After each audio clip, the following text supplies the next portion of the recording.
श्री राम जय जय राम। श्री राम जय जय राम। ओम श्री परमात्मा ने नमः। मैं आपकी शरण में हूँ प्रभु, मैं आपका ही हूँ। मैं भगवान का हूँ और भगवान ही मेरे हैं। मैं केवल भगवान का हूँ और केवल भगवान ही मेरे हैं। दुर्योधन ने द्रोणाचार्य से दोनों सेनाओं की बात कही, पर द्रोणाचार्य कुछ भी बोले नहीं। इससे दुर्योधन दुखी हो गया। तब दुर्योधन को प्रसन्न करने के लिए भीष्म जी जोर से शंख बजाया। भीष्म जी का शंख बजाने के बाद कौरव और पांडव सेना बाजे बजे। इसके बाद 20वें श्लोक से श्री कृष्ण अर्जुन संवाद आरंभ हुआ। अर्जुन ने भगवान से अपने रथ को दोनों सेनाओं के बीच में खड़ा करने के लिए कहा। भगवान ने दोनों सेनाओं के बीच में भीष्म द्रोण आदि के सामने रथ को खड़ा करके अर्जुन से कुरुवंशियों को देखने के लिए कहा।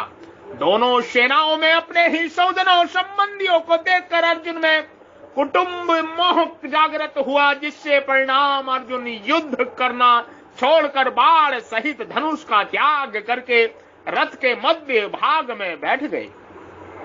इससे बाद विषाद मगन अर्जुन प्रति भगवान ने क्या कहा, यह बात धृतराष्ट्र को सुनने के लिए संजय दूसरे अध्याय का विषय आरंभ करते हैं। संजय उवाच तमाता कृपया विशिष्टास्त्रो पूर्ण कुलक्षणम विषीदान्ति मदम वाक्यमुवाच मधुसूदनम तथा कृपया अविष्टम तमा विषीदन्तम अस्त्रपूर्ण कुलेक्षणम मधुसूदन इदम वाक्यम वाच। वैसी कायरता से व्याप्त हुए उन अर्जुन के प्रति जो कि विषाद कर रहे हैं और आंसुओं के कारण जिनके नेत्रों की देखने की शक्ति अवरुद्ध हो रही है, भगवान मधुसूदन यह आगे कहे जाने वाले वचन बोले। तमा तथा कृपया विशिष्टम। अर्जुन रथ में सारथी रूप से बैठे हुए भगवान को यह आज्ञा देते हैं कि हे अयुच्च, मेरे रथ को दोनों सेनाओं के बीच में खड़ा कीजिए, जिससे मैं यह देख लूं कि इस युद्ध में मेरे साथ दो हाथ करने वाले कौन कौन हैं। अर्थात मेरे जैसे शूरवीर के साथ कौन कौन से युद्ध साहस करके लड़ने आए हैं। अपनी मौत सामने दिखते हुए भी मेरे साथ लड़ने की उनकी हिम्मत कैसे हुई।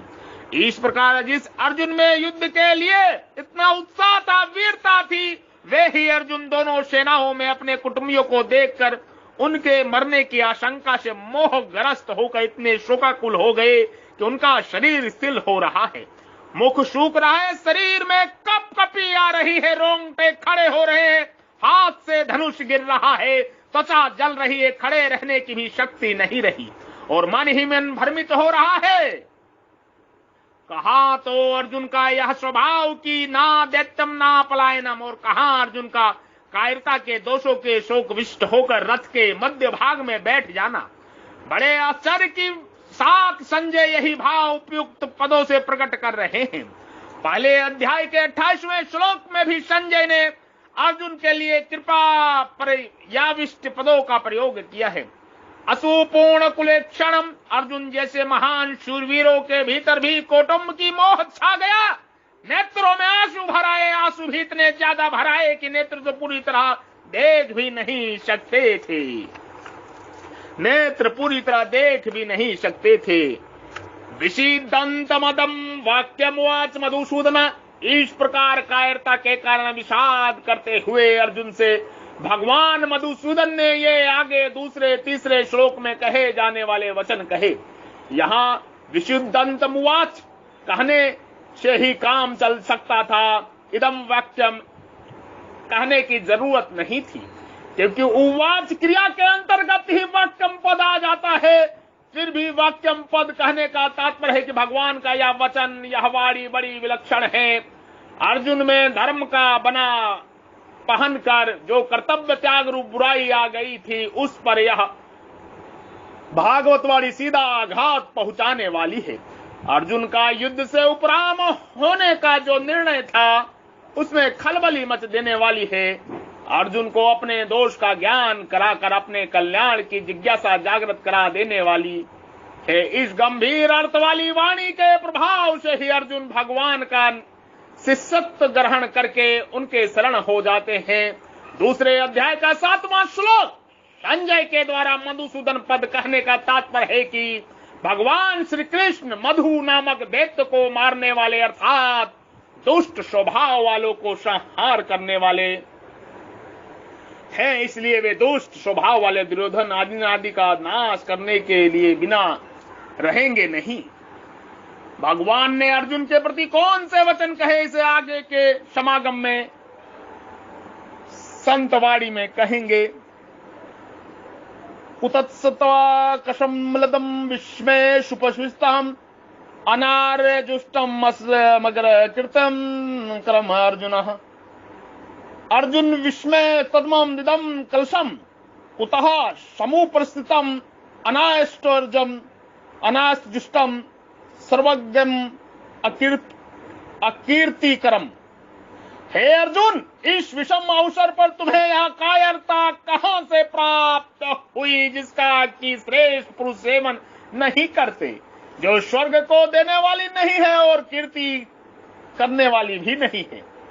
अर्जुन, यह संबोधन देने के तात्पर्य है कि तुम स्वच्छ निर्मल अंतकरण वाले हो। अंत तुम्हारे स्वभाव में कलुष्ट कायरता का आना बिल्कुल विरुद्ध बात है। फिर यह तुम्हारे में कैसे आ गई?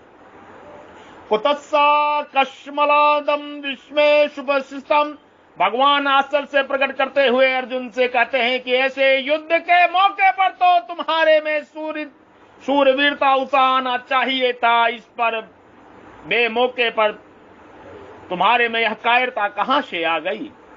आश्चर्य दो तरह से होता है, अपने ना जानने के कारण और दूसरों को चिताने के लिए। भगवान का यहाँ जो आश्चर्य पूर्वक बोलना है वह केवल अर्जुन को चिताने के लिए ही है, जिससे अर्जुन का ध्यान अपने कर्तव्य पर चला जाए।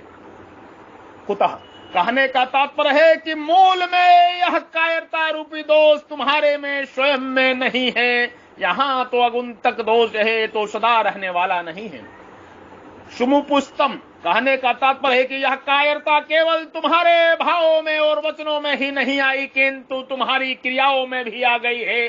यह तुम्हारे पर अच्छी तरह से छा गई है, जिसके कारण तुम धनुष बाण छोड़कर रथ के मध्य भाग में बैठ गए हो। अनारजुष्टम, समझदार श्रेष्ठ मुनियों में जो भाव पैदा होते हैं वे अपने कल्याण के उद्देश्य को लेकर ही होते हैं। इसलिए श्लोक में उत्तरार्ध में भगवान सबसे पहले उपयुक्त पद देकर कहते हैं कि तुम्हारे में जो कायरता आई है उस कायरता को श्रेष्ठ पुरुष स्वीकार नहीं करते, कारण कि तुम्हारा इस कायरता के अपने कल्याण की बात बिल्कुल नहीं है। कल्याण चाहने वाली श्रेष्ठ मनुष्य स्फूर्ति और निवृत्ति दोनों में अपने कल्याण का ही उद्देश्य रखते हैं। उनमें अपने कर्तव्य प्रति कायरता प्रसन्न नहीं होती। परिस्थिति के अनुसार उनको जो कर्तव्य प्राप्त हो जाता है उसको वे कल्याण प्राप्ति में उद्देश्य उत्साह और तत्परता पूर्वक संगोपन करते हैं। वे तुम्हारे जैसे कायर होकर युद्ध में या अन्य किसी कर्तव्य कर्म से उपरांत नहीं होते। अतः युद्ध रूप से प्राप्त कर्तव्य कर्म से उपरांत होना तुम्हारे लिए कल्याण कारक नहीं है। अश्वग्रम, कल्याण की बात सामने न रखकर अगर सांसारिक दृष्टि से भी देखा जाए तो संसार में स्वर्गलोक ऊंचा है, परंतु तुम्हारी यह कायरता स्वर्गलोक को देने वाली भी नहीं है। अर्थात कायरता पूर्वक युद्ध में निवृत्ति होने का फल स्वर्ग की प्राप्ति भी नहीं हो सकती। अकीर्तिकरम, अगर स्वर्ग प्राप्ति का भी लक्ष्य ना हो तो अच्छा माना जाने वाला पुरुष वही काम करता है जिससे संसार में कीर्ति हो, परंतु तुम्हारी यह जो कायरता है यह इस लोक में भी कीर्ति यश देने वाली नहीं है, प्रत्युत अपकीर्ति अपयश देने वाली है। अतः तुम्हारे में कायरता का आना सर्वथा ही अनुचित है। भगवान ने यहाँ अनार्जुष्टम, असवज्ञम, अकीर्तक्रम ऐसा क्रम देकर 3 प्रकार के मनुष्य बताए हैं। जो विचारशील मनुष्य होते हैं वे केवल अपना कल्याण ही चाहते हैं, उनका ध्येय उद्देश्य केवल कल्याण का ही होता है। जो पूर्णात्मा मनुष्य होते हैं वे शुभ कर्मों द्वारा स्वर्ग की प्राप्ति चाहते हुए स्वर्ग को ही श्रेष्ठ मानकर उसकी प्राप्ति का ही उद्देश्य रखते हैं। जो साधारण मनुष्य होते हैं वे संसार को ही आदर देते हैं, इसलिए वे संसार में अपनी कीर्ति चमचाते हैं और उस कीर्ति को ही अपना ध्येय मानते हैं।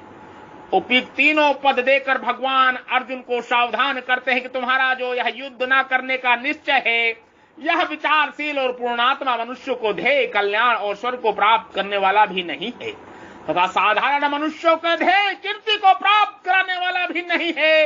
अतः मोह के कारण तुम्हारा युद्ध न करने का निश्चय बहुत ही तुच्छ है। जो यह तुम्हारा पतन करने वाला, तुम्हें नरक में ले जाने वाला, तुम्हारी अपकीर्ति करने वाला है। कायरता आने के बाद अब क्या करें, इस जिज्ञासा को दूर करने के लिए भगवान कहते हैं, प्रभु परमेश्वर कहते हैं, यहां भगवान पद में भग शब्द में जो मुतुप प्रत्यय किया गया है, यह नित्य योग में किया गया है, क्योंकि समग्र ऐश्वर्य, धर्म, यश, श्री, ज्ञान और वैराग्य ये 6 भाग भगवान में नित्य हैं। समग्र ऐश्वर्य, धर्म, यश, श्री, ज्ञान और वैराग्य ये 6 भाग भगवान में नित्य हैं। अनार्यजुष्टम पद में जो नत्र समास है, यह आर्यजुष्टम, मर्याजुष्टम इस तृतीय समास के बाद ही करना चाहिए। जैसे ना आर्यजुष्टम अनार्यजुष्टम अगर नज समास तृतीय समास के पहले किया जाए कि ना आर्या ना आर्या अनार्या, अनार्यजुष्टम अनार्यजुष्टम, तो यहाँ कहना बनता ही नहीं, क्योंकि अनार्य पुरुषों के द्वारा जिसका सेवन किया जाता है वह दूसरों के लिए आदर्श नहीं होता। जय जय श्री राम। मैं आपकी शरण में हूँ प्रभु, मैं आपका ही हूँ। हे नाथ दीन बंधु दीनानाथ, मेरी डोरी तेरे हाथ, दीन बंधु दीनानाथ ले ले डोरी अपने हाथ। ओम श्री परमात्मने नमः।